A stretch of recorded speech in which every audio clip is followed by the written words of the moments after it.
बिस्मिल्लाहिर्रहमानिर्रहीम। शुरू अल्लाह के नाम से जो बड़ा मेहरबान नहायत रहम करने वाला है। अस्सलाम वालेकुम रहमतुल्लाहि व बरकातुहू। एक बार प्यार से दुरूद पाक पढ़ ले और जुमे का दिन है, जितना ज़्यादा आप लोग दुरूद पाक पढ़ लेंगे उतना ही सवाब है। नाज़रीन करम, बाबरकत शबान का पहला जुमा और पहली ही तारीख शबान का बाबरकत महीना शुरू हो चुका है और आज उसकी रजब ख़त्म हो गया, शबान शुरू है। इंशाल्लाह इसके बाद रमज़ान आएगा। तो ये पहली तारीख है आज की। रसूल अल्लाह सल्लल्लाहु अलैहि वसल्लम जी दुआ फरमाया करते थे कि ए अल्लाह, हमारे लिए रजब और शबान में बरकत अता फरमा और हमें रमज़ान के महीने तक पहुँचा। हिजरी साल का 8वां महीना शबानुल मुअज़्ज़म नफली रोज़ा या इबादत के लिए इंतहाई फजीलत वाला है। इसमें आप लोग जितनी ज़्यादा इबादत करेंगे, नफली रोज़े रखेंगे, बहुत ज़्यादा अहमियत के हामिल हैं। कोशिश कीजिएगा कि इस महीने में आप लोग ज़्यादा से ज़्यादा रोज़े रखें, क्योंकि सर्दियां हैं, सर्दियों में रोज़ा इतना महसूस भी नहीं होगा। बहुत फजीलत है नफली रोज़ों की और इबादत की। इस माह की फजीलत की वजह ये मालूम होती है कि इस महीने में माह रमज़ान के रोज़ों, तरावी और दीगर इबादत की तैयारी का मौका मिलता है। रमज़ानुल मुबारक के इस्तकबाल और इबादत की तैयारी ही की वजह से हज़रत मोहम्मद मुस्तफ़ा सल्लल्लाहु अलैहि वसल्लम ने इस महीने में ख़ुसूसियत से खैर व बरकत की दुआ फरमाई है। हज़रत अनस रज़ी अल्लाह तआला अन्हु बयान करते हैं कि रसूल अल्लाह सल्लल्लाहु अलैहि वसल्लम से पूछा गया कि रमज़ान के बाद सबसे अफजल रोज़ा कौन सा है, तो आप सल्लल्लाहु अलैहि वसल्लम ने इरशाद फरमाया, शबान का। रमज़ान की तज़ीम के लिए तरमज़ी में ये है। हज़रत आयशा सदीक़ा रज़ी अल्लाह तआला अन्हा फरमाती हैं कि हमने देखा कि आप सल्लल्लाहु अलैहि वसल्लम किस महीने में शबान से ज़्यादा नफली रोज़े रखते हों। तो उसके साथ साथ हज़रत अबू हुरैरा रज़ी अल्लाह तआला अन्हु से भी रिवायत है कि रसूल अल्लाह सल्लल्लाहु अलैहि वसल्लम ने इरशाद फरमाया, यानी जब आधा शबान बाकी रह जाए तो रोज़े मत रखो। उलमा किराम ने इसका मतलब ये बयान किया है कि इस हदीस शरीफ में ममानियत है उन लोगों के लिए जिनको रोज़ा कमज़ोर करता है।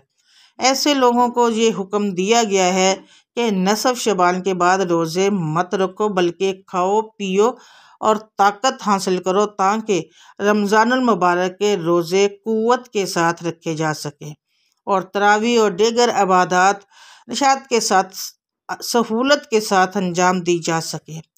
जबकि उम्मत में ऐसे लोग जो कि ताकत रखते हैं और शबानुल मुअज़्ज़म के नफली रोज़े उनको कमज़ोर नहीं करते, तो वो नसफ शबान के बाद भी नफली रोज़े रख सकते हैं।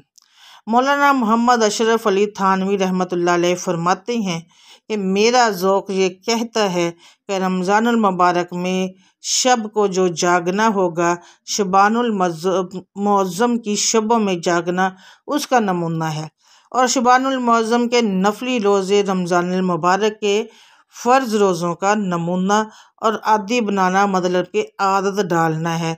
और आधे शबान के बाद रोज़ों से जो मना फरमाया गया है, ये दर हकीकत रमज़ानुल मुबारक की तैयारी के लिए फरमाया गया है। तो नाज़रीन करम, जब जानी के खाओ पियो और रमज़ान के लिए तैयार हो जाओ और ये उम्मीद रखो कि रोज़े आसान हो जाएंगे।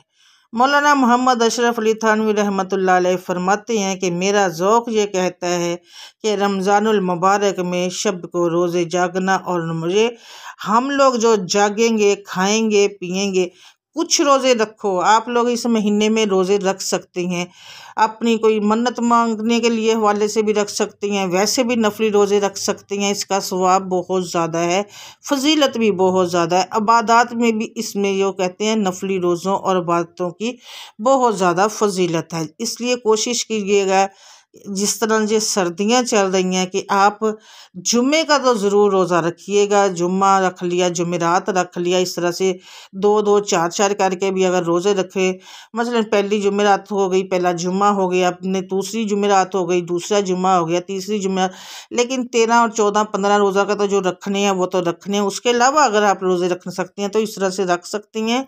इनकी फजीलत भी ज़्यादा है, इनका सवाब भी ज़्यादा है। तो नाज़रीन करम, आप कोशिश कीजिएगा कि आप लोग इसमें ज़्यादा से ज़्यादा रोज़े रख सकें।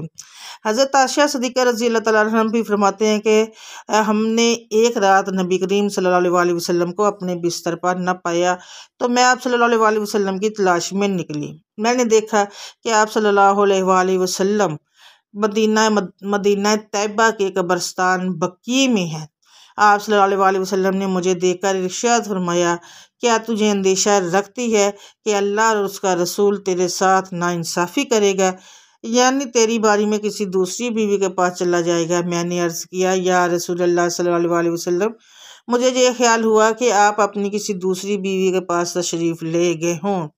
आप सल्लल्लाहु अलैहि वसल्लम ने इरशाद फरमाया, अल्लाह ताला शबान की 15वीं शब में आसमाने दुनिया पर नज़ूल फरमाते हैं और कबीला बनु कलब की बकरियों के बालों से ज़्यादा लोगों की मग़फ़िरत फरमाते हैं। तो नाज़रीन करम, कबीला बनु कलब अरब का एक मशहूर कबीला था जिसके पास अरब के तमाम कबाइल से ज़्यादा बकरियां थी। तो इस मुबारक हदीस से ये होता है कि अल्लाह ताला हम सब के गुनाहों को माफ़ फरमाएंगे, हमारी दुआओं को कबूल फरमाएंगे। नफली इबादत का जो सवाब है 3 से 4 बहुत गुना ज़्यादा हमें मिलेगा। हदीस मुबारक के मुताबिक चूँकि इस रात में बेशुमार गुनाहगारों की मग़फ़िरत और मुजरमों की बख्शिश होती है, अज़ाब जहन्नम से भी छुटकारा निजात मिलती है, इसलिए हुर्फ़ में इस रात का नाम शब बरात मशहूर हो गया। अलबत्ता हदीस शरीफ में इस रात का कोई मखसूस नाम नहीं आया, बल्कि लैलुल नसफ मन शबान, यानी शबान की दरमियानी शब कहकर उसकी फजीलत बयान की गई है। आज सल्लल्लाहु अलैहि वसल्लम ने शबान के महीने की आखिरी तारीख में खुतबा दिया और फरमाया, ए लोगो, तुम पर एक अज़मत और बरकत वाला महीना साया फगन होने वाला है, यानी कि रमज़ानुल मुबारक जो महीना इंशाअल्लाह ये शबान के बाद हम पे मुसलमानों पे ये रमज़ान आने वाला है। फिर आप सल्लल्लाहु अलैहि वसल्लम ने शब कदर, तरावी, मग़फ़िरत, बारी ताला और रमज़ान में एहतमाम से किए जाने वाले ख़ुसूसी अमाल का भी तज़किरा फरमाया। तो नाज़रीन कराम, ख़ुसूसी अमाल का तज़किरा फरमाया कि आप लोग जितनी ज़्यादा नफली इबादत कर सकते हैं करें, जितनी ज़्यादा तरावी पढ़ सकते हैं पढ़ें, जितनी ज़्यादा तस्बीहात कर सकते हैं करें, जितनी ज़्यादा ज़िक्र अज़कार कर सकते हैं करें। ये सारी नफली इबादत हैं, मतलब आप चलते फिरते कुछ भी पढ़ सकते हैं। अगर बावज़ू बेवज़ू कुछ तस्बीहात होती हैं वो आप पढ़ सकते हैं। अल्लाह ताला के इस्मुल हसना होते हैं, सूरतें होती हैं, आप पढ़ेंगे तो उनका इंशाअल्लाह ताला से आपको सवाब मिलेगा। और दूसरी बात यह है कि सबसे ज़्यादा इबादत करने वाले बनाए बारगाह, और उसके बाद एहतमाम से किए जाने वाले ख़ुसूसी माल का भी तज़किरा फरमाया। बारगाह इलाही में दुआ है कि अल्लाह रब्बुल इज़्ज़त हमें इस माह मुबारक में ज़्यादा से ज़्यादा इबादत करने वाला बनाए और रमज़ान मुबारक के इस्तकबाल व इबादत के लिए तैयारी की तौफ़ीक़ अता फरमाए, जो कि हमारे गुनाहों की मग़फ़िरत और अल्लाह ताला की खुशनुदी का ज़रिया बनेगा इंशाअल्लाह ताला। आमीन सुम्मा आमीन या रब्बुल आलमीन। तो मैं बरकत आज शबान का जो पहला जुम्मा है इसका मैं वजीफ़ा बता देती हूँ। बहुत आसान है, छोटा सा है, आप लोगों ने इसको किसी भी वक्त का लेना है। आप लोग इसको चलते फिरते भी कर सकते हैं, किसी भी वक्त से करते हैं। सबसे पहले आप लोग इसको नोट कर लें। उससे पहले अगर आप मेरे चैनल पर नए हैं और अभी तक आपने मेरे चैनल को सब्सक्राइब नहीं किया तो जल्दी जल्दी से सब्सक्राइब कर लें और साथ लगे बेल आइकन को ज़रूर प्रेस कीजिएगा।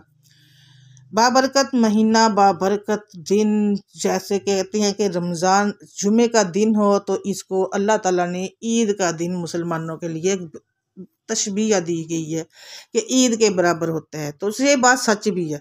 हर इंसान गुस्ल करता है, ख़ुसूसी तौर पे नमाज़ पढ़ता है, कपड़े बदलता है, खुशबू लगाता है, हर चीज़ करता है, खुश ईद वाला ही दिन होता है। तो इस दिन मुबारक दिन में आप लोगों ने करना क्या है, सबसे पहले दुरूद शरीफ पढ़ेंगे।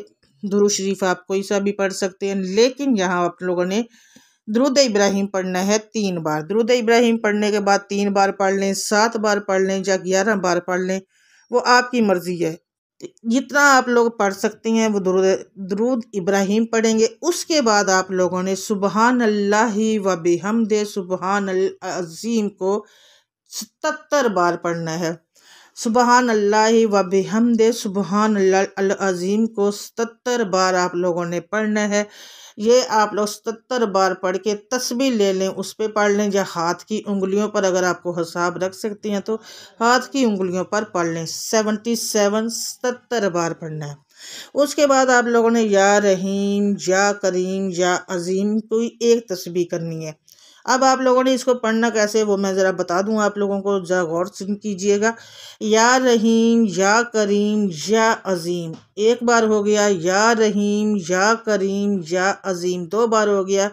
या रहीम, या करीम, या अजीम, 3 बार। इस तरह से करके तीनों नामों को मिला के आप लोगों ने एक बार काउंट करना है, एक दाना।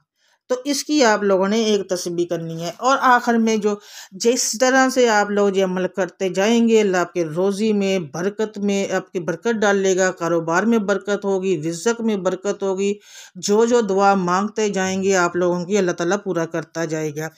उसके बाद जो आखिर में आप लोगों ने करना है सूरह कौसर, आपने 33 बार पढ़नी है। वो आप हाथ की उंगलियों पर पढ़ेंगे। 33 बार हाथ की उंगलियों पर पढ़नी है सूरह कौसर। सूरह कौसर 33 बार पढ़ के दुरूद पाक आप लोगों ने उतना ही पढ़ना है जितना आप लोगों ने शुरू में पढ़ा था। तो इसके बाद साथ ही आप लोगों का जी आज का वजीफ़ा और अमल मुकम्मल हो गया। तो नाज़रीन किराम, जब जे आप अमल करेंगे, वजीफ़ा करेंगे, जिस मकसद के लिए, जिस हाजत के लिए करेंगे, उस मकसद को, उस हाजत को अपने जहन में रखना है। शबान के जुमे की फजीलत को जहन में रखना है और कोशिश करनी है कि आप लोग इसको आज मज़ीद कर सकें। अगर फ़र्ज़ करें आप इस जुमे को ना कर सके तो अगले जुमे को ज़रूर कीजिएगा। जैसे जैसे आप इस अमल को करते जाएंगे नाज़रीन किराम, आपके अल्लाह ताला कारोबार में, दौलत में, रिज़्क़ में बरकत देंगे और अल्लाह ताला आपकी हर मुश्किलात को दूर करेंगे, परेशानियों को दूर करेंगे। आप लोगों की जो भी मुश्किलात, परेशानियाँ जिस हवाले से भी हैं, जिस भी मुश्किल में आप हैं, इंशाअल्लाह ताला से वो ख़त्म हो जाएंगी। ये जुमे का वजीफ़ा है बिलखसूस। आप लोग अगर इस जुमा ना कर सके तो अगले जुमे कर लें, अगले जुमे ना कर सके उस, लेकिन शबान के 4 जुमों में से एक जुमे में आपने ज़रूर करना है, इस अमल को ज़रूर करना है। तो जब जब आपको ज़रूरत पड़े कि आप लोगों को किसी भी चीज़ की मुश्किलात आ रही हैं, परेशानियां आ रही हैं, तो अल्लाह का ज़िक्र शुरू कर दिया करें, साथ में इस्तग़फ़ार करना शुरू कर दिया करें। आपकी हर मुश्किल ख़त्म होगी, आपकी हर परेशानी ख़त्म होगी इंशाअल्लाह ताला। और नाज़रीन करम, जो नफली रोज़ों का, इबादत का महीने से शुरू हो चुके हैं। हम लोगों ने रजब जिस लापरवाही में गुजार दिया है, इबादत नहीं कर सके, तो इस महीने हम लोगों ने वो लापरवाहियाँ नहीं करनी। हम लोगों ने कोशिश करनी है कि रमज़ान की तैयारी भी करें और इस महीने में अल्लाह ताला की ज़्यादा से ज़्यादा इबादत भी कर सके। नफली रोज़े रखें, नफली इबादत करें, तस्बीहात करें, वज़ाइफ करें, उसके बाद अल्लाह का ज़िक्र व अज़कार करें, वज़ू बेवज़ू करें और जितना ज़्यादा कर सकते हैं वो करें। और दुआ है कि इस बाबरकत जुम्मे के सदके अल्लाह ताला हम सब की परेशानियों को दूर करे, हम सब की मुश्किलात को दूर करे, हम सब के सगीरा कबीरा गुनाहों को माफ़ फरमाए। और जो जो जिस जिस मुश्किल में है अल्लाह ताला सब की मुश्किलात को ख़त्म करे। जो बीमार है उनको अल्लाह ताला सेहत कामिला वो आजला अता करे। आमीन सुम्मा आमीन या रब्बुल आलमीन। नाज़रीन करम, मुझे अपनी दुआ में याद रखिएगा। अल्हम्दुलिल्लाह आप सब मेरी दुआओं में होते हैं और मेरी दुआ है कि अल्लाह ताला आप सब की तमाम जो भी सगीरा कबीरा, हम सब के जो सबीरा कबीरा गुनाह है, आप सब की जो जो भी मुश्किलात है, अल्लाह ताला उन सब को एक कुन फरमा दे और वो हमेशा के लिए ख़त्म हो जाए, आप एक खुशहाल ज़िंदगी गुजार सके। और दुआ है कि अल्लाह ताला हम सब की परेशानियों को ख़त्म करे। इसके साथ ही मुझे नाज़रीन कराम इजाज़त दें। आप लोगों ने अपने रिज़्क़ में बरकत के लिए कमेंट सेक्शन में अल्लाह ताला के 99 नामों में से एक नाम ज़रूर लिखना है। इंशाअल्लाह से मैं दोबारा से आप लोगों से मिलूँगी एक और वजीफ़े के साथ, बशर्ते ज़िंदगी तब तक के लिए। अल्लाह हाफ़िज़, जज़ाकल्लाह खैरुन कसीरुन।